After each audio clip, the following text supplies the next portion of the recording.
पुराने वक्तों की बात है। किसी गांव में एक लकड़हारा रहता था जिसका नाम रहमान था। उसकी बीवी का नाम नूरजहां था और उनके दो छोटे बच्चे थे।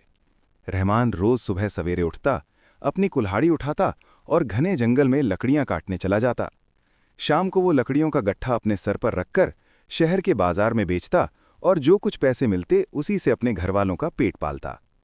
एक दिन की बात है, सख्त गर्मी पड़ रही थी। दोपहर का वक्त था और सूरज आग बरसा रहा था। रहमान सुबह से लकड़ियां काटते काटते थक गया था। उसने सोचा कि थोड़ी देर आराम कर लेता हूं। वो जंगल में एक तालाब के किनारे पहुंचा। ये तालाब बहुत पुराना था और गांव के लोग कहते थे कि इसमें कोई राज छिपा हुआ है।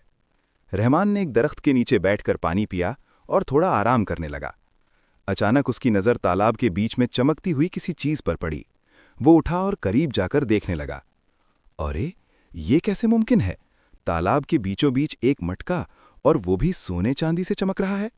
अरे रे रे, मेरी तो किस्मत जाग गई। रहमान के दिल में लालच आ गया।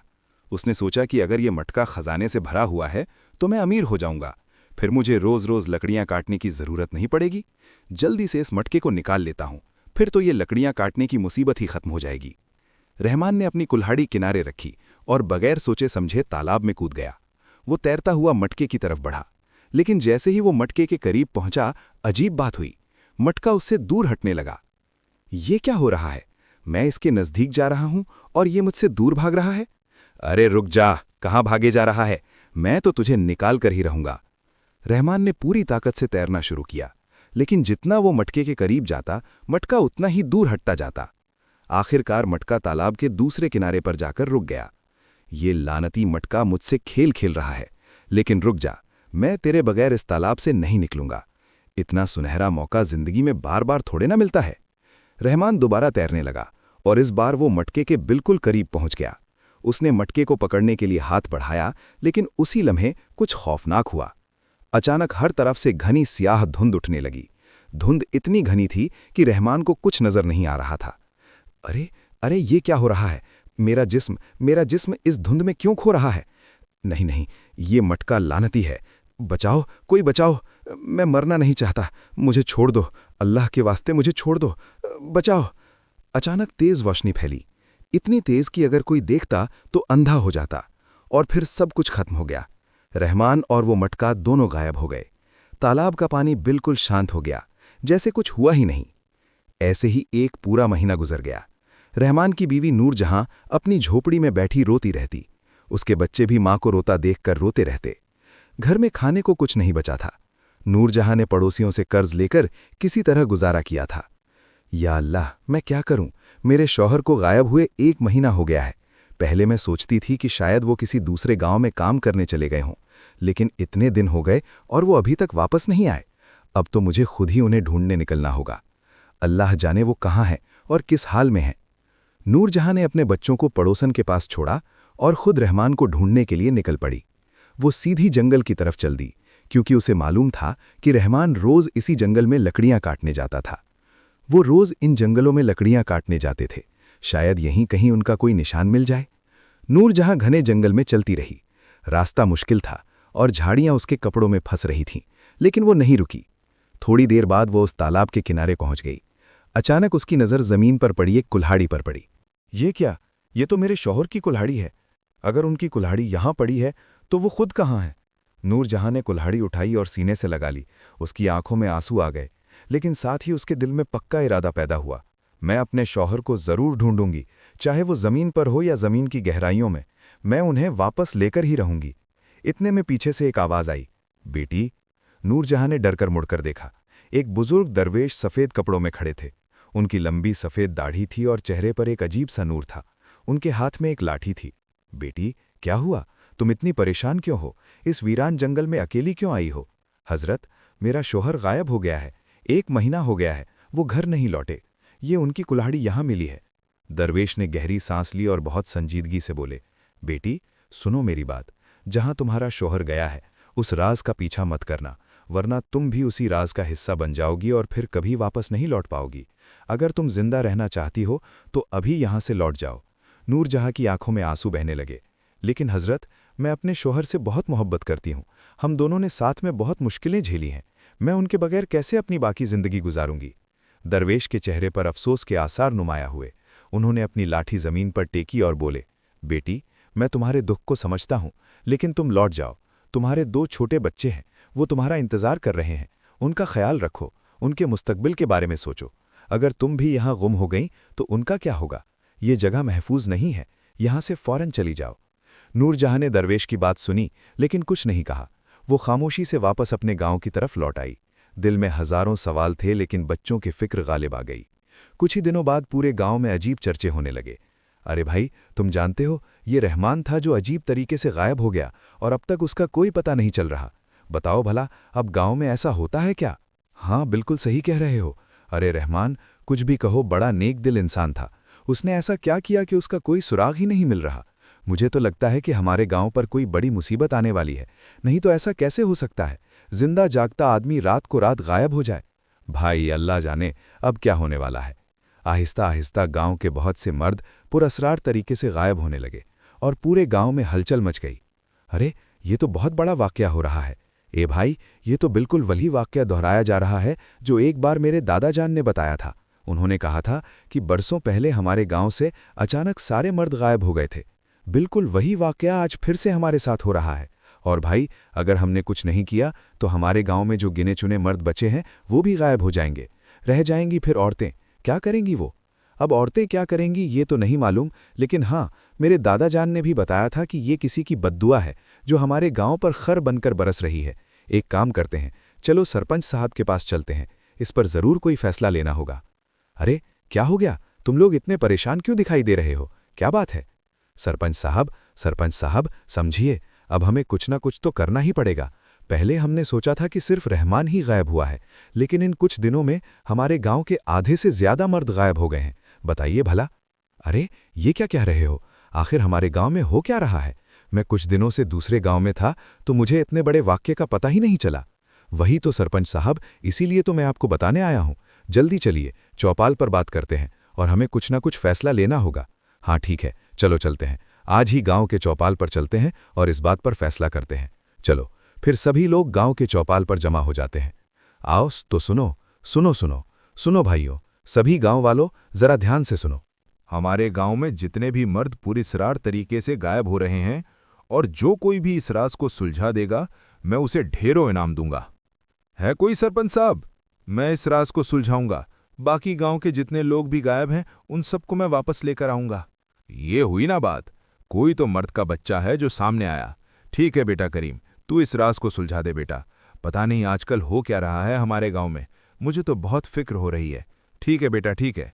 फिर करीम गांव से निकलता है और घने जंगल में जाता है। आखिर वो लोग कहाँ से गायब हुए, ये तो मुझे पता नहीं है, और मैं इसका पता लगाऊं तो लगाऊं कैसे? तभी वही बुजुर्ग दरवेश आते हैं। अल्लाह अल्लाह, तू कहाँ जा रहा है बेटा? अपनी मौत को ढूंढने?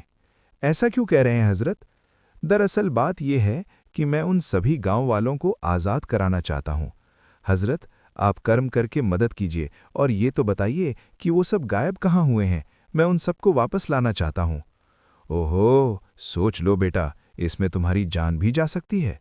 ठीक है हजरत, मैं पहले ही सोच कर आया हूं। मैं कुछ भी करने को तैयार हूं, लेकिन मैं अपने गांव को ऐसे मिटने नहीं देना चाहता। बताइए भला, हमारे गांव के आधे से ज्यादा मर्द गायब हो चुके हैं। ये तो बहुत बड़ा मसला हो गया है ना कुछ तो करना पड़ेगा। ठीक है, तुम्हारे अंदर जोश है और नेकी करने का जज्बा भी। एक काम करो, यहां से सीधे जाओ और तुम्हें एक तालाब मिलेगा। उसमें जो मटका है बस उसे हासिल कर लो तो तुम्हें रास्ता मिल जाएगा। जाओ। ठीक है हजरत, आपका बहुत बहुत शुक्रिया। मैं चलता हूं।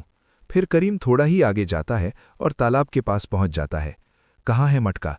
कहाँ? अरे ये रहा, तालाब के बीचों बीच दौलत से भरा हुआ मटका। खैर, मुझे दौलत तो चाहिए नहीं, मुझे तो गांव वालों का पता लगाना है। चल करीम, कूद जा तालाब में। फिर करीम तालाब में कूद जाता है और जैसे ही वो मटके को छूता है, अचानक तेज रोशनी में करीम गायब हो जाता है और दूसरी दुनिया में पहुंच जाता है। ये कैसी दुनिया है? इतनी गोल क्यों है? यानी कि ये मटों की दुनिया है। अब मैं यहां तो आ गया हूं, लेकिन वापस कैसे जाऊं? या अल्लाह! उसी वक्त एक खूबसूरत नकाब वाली पुरअसरार लड़की सामने आती है। लंबे बाल, खूबसूरत आंखें और हाथ में बांसुरी थी। ओह, कौन है ये अजीब जंगल की पुरअसरार लड़की? लड़की खामोश रहती है और आहिस्ता से बांसुरी बजाती है। ये धुन, ये कैसी धुन है? मैं इसके पीछे पीछे क्यों जा रहा हूँ? मेरे कदम मेरे बस में नहीं है। रुक जा। अरे ये क्या चक्कर है? लड़की बांसुरी बजाती हुई आगे आगे चलने लगती है। करीम चाहकर भी खुद को रोक नहीं पाता और उसके पीछे पीछे जाने लगता है। कुछ देर बाद वो एक अजीब जगह पहुंच जाता है जहां चारों तरफ बड़े बड़े मटके थे। हर मटके में से सिर्फ गर्दन बाहर थी। या अल्लाह, इतने सारे मटके, और वो भी इतने बड़े बड़े, और एक गांव वाले की सिर्फ गर्दन दिखाई दे रही है। ओह, यानी इसने सब गांव वालों को पूरी तरह से इन मटकों में कैद कर दिया है। तभी लड़की जोर जोर से हंसने लगती है। तो तुम कौन हो? और इन गांव वालों को तुमने मटके में क्यों कैद किया है? और उनकी सिर्फ गर्दन क्यों दिखा रही हो? जिस्म कहाँ है? अब तू भी एक मटके में बदल जाएगा। ये देख, ये बड़ा सा मटका, अब ये तेरी कुब्र बनेगा। रोशनी करीम को पकड़ने आती है। तभी करीम झट से मिट्टी उठाकर उसकी आंखों में फेंक देता है। मुझे नहीं पकड़ पाओगी, समझी? मैं तुझे जिंदा नहीं छोड़ूंगी। अरे देखो देखो, मैं तुम्हें नुकसान पहुंचाने या किसी लालच में नहीं आया। मैं तो यहां अपने गांव वालों की मदद करने आया हूं। मुझे ये बताओ, क्यों मटके की दुनिया में कैद करके रखा है इन सबको? देखो, मेरी बात समझो। मुझे बस इतना बताओ, क्यों किया है? ठीक है, तुझे तो वैसे भी मरना है और तू लालची भी नहीं है, इसलिए ये ख्वाहिश जरूर पूरी करूंगी। मेरी सच्चाई जाननी है ना? सुन, ये बात उस वक्त की है जब मैं इस दुनिया में आने वाली थी। अरे ए शबीर, तेरी बीवी को बच्चा होने वाला है। बता देना कि लड़का हुआ है या लड़की, सबको खबर कर देंगे। अब फिक्र मत कीजिए चाचा जान, लड़की हुई तो आप तो जानते ही है ना, हमारे गांव की जो रिवायत है हम वही करेंगे, मार डालेंगे उसको। नहीं चाहिए लड़की हमें। हाँ, अगर एक भी लड़की हमारे गांव में बच गई तो हमारे पूरे गांव के लिए तबाही आ जाएगी। हमारे बुजुर्गों ने कहा था कि हमारे गांव में एक भी लड़की पैदा नहीं होनी चाहिए, सिर्फ लड़का ही पैदा होना चाहिए, याद रखना। कहा हाँ चाचा जान, मुझे सब याद है, सब याद है। तभी अचानक बच्चे के रोने की आवाज़ आती है। जा, देख तेरी बीवी को बच्चा हो गया, देख तो सही, बेटा है या बेटी? ठीक है चाचा जान, मैं अभी देखकर बताता हूँ, रुको। शबीर घर के अंदर जाता है। जी, मेरा बच्चा इस दुनिया में आ गया जी। अच्छा ठीक है, बच्चा तो आ गया, पर यह बता लड़का है या लड़की? आप कैसी बातें कर रहे हो? इतनी मन्नतों के बाद मुझे बच्चा हुआ है और आप ये सवाल मुझसे पूछ रहे हो? हाँ, मैंने मन्नत मांगी थी, लेकिन इससे बड़ी है हमारे गांव की रिवायत। जल्दी बता, क्या हुआ है, लड़का या लड़की? लड़का है क्या? सच में? मुझे लड़का हुआ है? हाँ, बहुत बड़ा बोझ हल्का हो गया। अब मैं खुशी से पूरे गांव में कह सकता हूं, मेरे घर लड़का हुआ है। शबीर झोपड़ी से बाहर निकलता है। मुझे माफ कर दीजिए जी, पर मैं अपनी बेटी को खोना नहीं चाहती। मैं जानती हूं आप लोगों को बेटी से नफरत है, लेकिन मैं अपनी बेटी को किसी भी कीमत पर नहीं खोना चाहती। वहीं शबीर हंसते हुए घर से बाहर आता है। अरे चाचा जान, मुबारक हो। अरे बेटा हुआ है मुझे, बेटा। ये तो बड़ी खुशी की बात है। पूरे गांव में मिठाई बांटी जाएगी और सबको ढोल नगारे बजाकर बताया जाएगा, हमारे गांव में बेटा ही पैदा हुआ है। फिर सब गांव वाले खुशी मनाने लगते हैं और ऐसे ही आहिस्ता आहिस्ता वक्त गुजरता है। देखते ही देखते 4 साल बीत जाते हैं। मेरी बेटी रोशनी, तुम अब 4 साल की हो गई हो, पर किसी को आज तक ये नहीं पता चला कि तुम मेरी बेटी हो या बेटा। जब तक हो सके मैं किसी को पता भी नहीं चलने दूंगी कि तुम मेरी बेटी हो, मेरा बेटा नहीं। उसी वक्त शबीर पीछे से सुन लेता है। ये तूने झूठ बोला, ये बेटी है। तुमने तो कहा था कि ये बेटा है। ये बात अभी जाकर गांव वालों को बताता हूं। तूने झूठ क्यों बोला? ये आप कैसी बातें कर रहे हो जी? ये आपकी बेटी है, हमारा खून है। ऐसा मत कीजिए अल्लाह के वास्ते। हमने ये बात 4 साल तक गांव वालों से छुपाई है, आप भी मत बताइए। देखो इतनी मासूम सी बच्ची है, ऐसा मत कीजिए। नहीं, पूरे गांव वालों की जान में खतरे में नहीं डाल सकता, और ये तो बहुत बड़ा गुनाह हो गया है, वो भी 4 सालों तक। ये हमारे गांव में जिंदा है, अब पता नहीं ये गुनाह धुलेगा भी कि नहीं धुलेगा। शबीर घर से निकल पड़ता है। अम्मी, अब्बूजान, ऐसा क्यों कर रहे थे? क्या मैं गुनाह हूं क्या अम्मी? नहीं बेटी, तू बिल्कुल गुनाह नहीं है, तू तो मेरी रहमत है। पता नहीं अब क्या होने वाला है। दूसरी तरफ शबीर बूढ़े शख्स के पास पहुंचता है। क्या हुआ शबीर, तू आज बहुत घबराया हुआ लग रहा है, क्या बात है? चाचा जान, अब बात यह है कि मेरी बीवी ने झूठ बोला था और मेरे घर में जो बेटा है वो बेटा नहीं बल्कि बेटी है। बेटी, इसने सबसे सच छुपाया और बल्कि मुझसे भी ये सच छुपाया। चलिए चाचा जान, हमें इसका हल करना ही होगा। नहीं, ये तो बहुत बड़ा गुनाह हो गया है। अरे 4 साल हो गए तो क्या बेहोश रहता था अपने घर में, नालायक कहीं का। अब तो हमें उसे जान से मारना ही होगा, नहीं तो हमारे गांव में पता नहीं कितनों की कुर्बानी चढ़ जाएगी। तो हम क्या करें चाचा जान, जल्दी से रास्ता बताइए। आप ही तो इस गांव के बुजुर्ग हैं, आप जो कहते हैं वही हम लोग करते हैं। इतने बड़े गुनाह को हम कैसे धोएं? तो देखो, हम उसे ऐसी सज़ा देंगे कि उसके बाद कोई भी इस गांव में बेटी पैदा करने से पहले 100 बार सोचेगा। हम उसे आसान मौत नहीं देंगे। तुम्हारी बेटी को हम एक जादुई मटके में कैद कर देंगे और तालाब के किनारे छोड़ देंगे, जिससे तुम्हारी बेटी तड़प तड़प के मरेगी और उसकी चीख सुनकर गांव की सभी औरतों के रो कांपेंगे। दिल में खौफ बैठ जाएगा, तो वो हमसे आगे मुस्तकबिल में कभी सच नहीं छुपाएंगी। हाँ ठीक है चाचा जान, जैसा आपको ठीक लगे वैसा करते हैं। लेकिन मटके में हम इतनी बड़ी बच्ची को कैद कैसे करेंगे? फिक्र मत कर, मुझे जादू आता है। मैं उससे तुम्हारी बेटी को मटके में कैद कर दूंगा ताकि उसे कोई भी ना निकाल पाए। चलो अब चलते हैं। चलो। फिर सभी गांव वाले शबीर, बूढ़ा शख्स, रहमत के घर आते हैं। आप लोग यहां से चले जाइए, यहां से। मैं अपनी बेटी को किसी भी कीमत पर नहीं दूंगी। अरे तू देगी कैसे नहीं? मैं इस गुनाह को अपने घर में नहीं रख सकता। अरे दे जल्दी से, मेरे घर से निकालना इसको। अरे ला दे, चल। शबीर रोशनी का हाथ पकड़कर घसीटता है। नहीं नहीं अबूजान, मुझे छोड़ दीजिए। अम्मी मुझे बचाओ, अम्मी मुझे नहीं जाना है, अम्मी मुझे आपके पास रहना है। अल्लाह के वास्ते छोड़ दीजिए। मेरी बेटी को छोड़ दो। तुम लोग ये क्या कर रहे हो? तुम लोग ठीक नहीं कर रहे हो। मेरी बेटी को छोड़ दो। रहमत आगे बढ़ती है, तभी पांव फिसलता है और सर पत्थर से टकराकर उसकी मौत हो जाती है। नहीं ऐसा मत करो, अल्लाह के वास्ते छोड़ दो मेरी अम्मी को। क्या हो गया है? उनके सर से खून निकल रहा है। अब्बूजान देखिए ना। चुप हो जा, उसे तो मैं बाद में देखूंगा। उसने जो किया उसकी सजा तो उसे जरूर मिलेगी। पहले तुझे मौत की सजा देंगे। चल। हाँ ये देख मटका, उसे यहां पर रखो। रखो। फिर बूढ़ा शख्स मंत्र पढ़ता है। रोशनी मटके में कैद हो जाती है। मुझे बाहर निकालो अब्बूजान, मेरा दम घुट रहा है। इस मटके से मुझे बाहर निकालो। अब इस मटके को ले जाकर तालाब के किनारे रख दो। वहां पर 2 दिन तक ये इसी तरह से मटके में रहेगी तो खुद ही दम घुटने से मर जाएगी। ले जाओ इसको। शबीर मटका तालाब किनारे रख देता है। कोई है? मुझे बाहर निकालिए। अम्मी, अब्बूजान, मुझे इस मटके से बाहर निकालो। उसी वक्त वो दरवेश आके हैं। अच्छा, तो इस मासूम बच्ची को इस मटके में कैद कर दिया है। फिर दरवेश अपनी ताकत से मटका खोल देते हैं। मेरी अम्मी कहाँ है? मुझे मेरी अम्मी के पास जाना है। रुक जाओ। अगर तुम अपनी अम्मी के पास गई, अम्मी तो इस दुनिया में नहीं है, और अगर गांव वालों ने तुम्हें देख लिया तो तुम्हें फिर से यहां मरने के लिए छोड़ देंगे। ऐसे गांव वाले मेरे साथ क्यों कर रहे हैं? मैं तो किसी का कुछ बिगाड़ा भी नहीं है, फिर भी गांव वाले इतनी नफरत मुझसे क्यों कर रहे हैं? तू नहीं जानती बेटा, इस गांव की ना बहुत ही जालिमाना रस्म है बेटी। इस गांव में एक भी लड़की पैदा नहीं होती है, और अगर कोई पैदा हो भी जाती है तो पैदा होते ही उसे मारकर फेंक दिया जाता है। लेकिन तुम्हारी अम्मी ने पूरे मुज्तमा के खिलाफ जाकर तुम्हें 4 सालों तक पाला। वाकई में तुम्हारी अम्मी सच में तुमसे बहुत मोहब्बत करती थी। वो देखो, पूरे मुज्तमा के खिलाफ चली गई। लेकिन इसमें मेरी क्या गलती है हजरत? हाँ बेटी, इसमें तुम्हारी कोई गलती नहीं है, इसलिए मैं तुम्हें नियामत देता हूं। अपनी जिंदगी सुधार सकती हो तुम, बस अपनी ताकत का सही इस्तेमाल करना। दरवेश वहां से चले जाते हैं। ताकत? कैसी ताकत? मुझे भूख लगी है, मुझे खाना चाहिए। उनके सामने खाना जाहिर होता है। अच्छा, तो मतलब दरवेश ने मुझे ताकत दी, मैं जो चाहूंगी सो कर सकती हूं। अब मैं सभी गांव वालों से गिन गिन के बदला लूंगी। उन सबको सिर्फ बेटा ही चाहिए ना।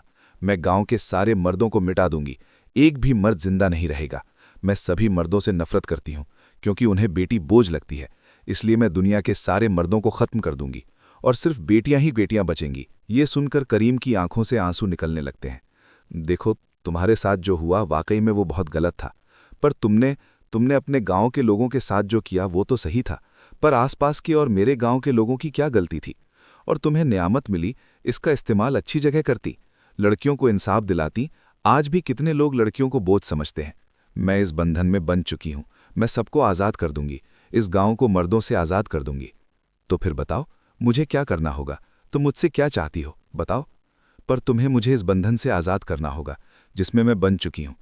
बंधन से आज़ाद करने के लिए तुम्हें अपनी कुर्बानी देनी होगी। ठीक है, अगर मेरी कुर्बानी से गांव बचता है तो मैं अपनी जान दे दूंगा। मैं पूरा गांव बचाने आया हूं, अब मैं पीछे नहीं हटूंगा। ठीक है। करीम आहिस्ता से रोशनी की कमर से खंजर निकाल लेता है। एक लम्हे की खामोशी, और वो अपना गला काट लेता है और वहीं मर जाता है। तभी तेज रोशनी फैलती है, सारे मटके गायब हो जाते हैं और सब लोग तालाब के किनारे आ जाते हैं। रोशनी जमीन पर गिरकर रोते हुए करीम को सीने से लगाती है। मेरी आखिरी सांस तक मैं तुम्हें नहीं खो सकती। ये लो मेरी जिंदगी की ताकत, वापस लौटाओ करीम। मैं तुम्हें अपनी सारी ताकतें देकर जिंदा करती हूँ। जैसे ही रोशनी के आंसू करीम के जिस्म पर गिरते हैं, करीम की उंगलियां हिलती हैं, आहिस्ता आहिस्ता सांस वापस आती है और करीम जिंदा उठता है। ये क्या? मैं तो मर गया था, फिर मैं ये जिंदा कैसे हो गया? ये क्या चक्कर है? क्योंकि तुम्हारी सच्ची कुर्बानी थी, तुम्हारा दिल साफ था और मैंने अपना सारा जादू तुम्हें जिंदगी देने में लगा दिया। अब मेरे पास कोई ताकत नहीं बची है। देखो, मुझे तुम्हारा चेहरा देखना है। फिर रोशनी आहिस्ता से अपना नकाब हटाती है। वाह, अरे तुम तो इतनी खूबसूरत हो, जन्नत की हूर भी तुम्हारे सामने फीकी है। मैं तुमसे निकाह करना चाहता हूँ। क्यों नहीं, मैं भी तुम्हारे साथ शादी करके खुशी खुशी जिंदगी बिताना चाहती हूँ। तभी सभी गांव वाले होश में आ जाते हैं। सबकी आंखों में पछतावे के आंसू थे। हमें माफ कर दो, हमें बेटियों से नफरत थी, पर आज हमें एहसास हो गया कि हमने बहुत गलत किया। चलो भाई, अब इन दोनों की धूमधाम से शादी कर देते हैं और ये अहद लेते हैं कि आज से हमारे गांव में बेटा हो या बेटी, सब अल्लाह का दिया हुआ नेयामत रहेगा। कोई किसी से नफरत नहीं करेगा।